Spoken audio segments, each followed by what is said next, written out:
16/7/2025 म्हणजेच 16 जुलै 2025 रोजी तुम्हाला महाराष्ट्रामध्ये कोणकोणत्या पॉलिटेक्निक कॉलेजला किती जागा रिकाम्या आहेत, किंवा समजा एखादं गव्हर्नमेंट कॉलेज आहे त्यामध्ये समजा IT ब्रँच आहे, मग तिथं किती जागा भरलेल्या आहेत आणि किती जागा शिल्लक आहेत याची माहिती तुम्हाला उद्या साईटवरती मिळणार आहे. तर साईट तुम्हाला माहितीच आहे, गुगलमध्ये पॉली25 टाकल्यानंतर पहिली जे तुम्हाला साईट दिसते त्याच्यावरती क्लिक केल्यानंतर पूर्ण तुम्हाला त्या साईटवरती माहिती मिळते.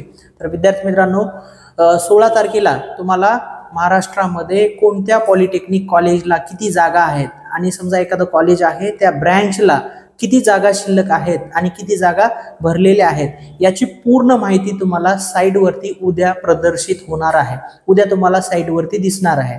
तर ती इन्फॉर्मेशन तुमच्यासाठी महत्त्वाची आहे. कारण का, मग तुम्ही एखादं कॉलेज टाकत असताना समजा तुमची SC कॅटेगरी आहे, मग त्या एखाद्या कॉलेजला आणि त्या पर्टिक्युलर कॉलेजमध्ये ब्रँचला SC कॅटेगरीला जागा भरलेल्या आहेत, त्या ठिकाणी जागा रिकामी नाही, मग ते कॉलेज तुम्ही टाकलात मग त्याला काही अर्थ राहणार आहे का? कारण ऑलरेडी जागा ती भरलेली आहे, तुमचा नंबर त्या ठिकाणी लागणार नाही, राईट.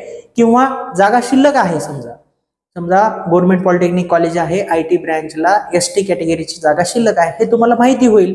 त्याच्यामुळं उद्या साईटवरती पूर्ण महाराष्ट्रामध्ये गव्हर्नमेंट कॉलेज असू द्या, प्रायव्हेट कॉलेज असू द्या, या सर्व कॉलेजेसला किती जागा भरलेल्या आहेत आणि किती जागा रिकाम्या राहिलेल्या आहेत हे तुम्हाला साईटवरती उद्या त्या ठिकाणी तुम्हाला बघायला मिळणार आहे. साईटवरती आल्यानंतर मी तुम्हाला कळवेलच, तुम्ही सुद्धा वेबसाईटवरती डायरेक्ट जाऊन चेक करू शकता.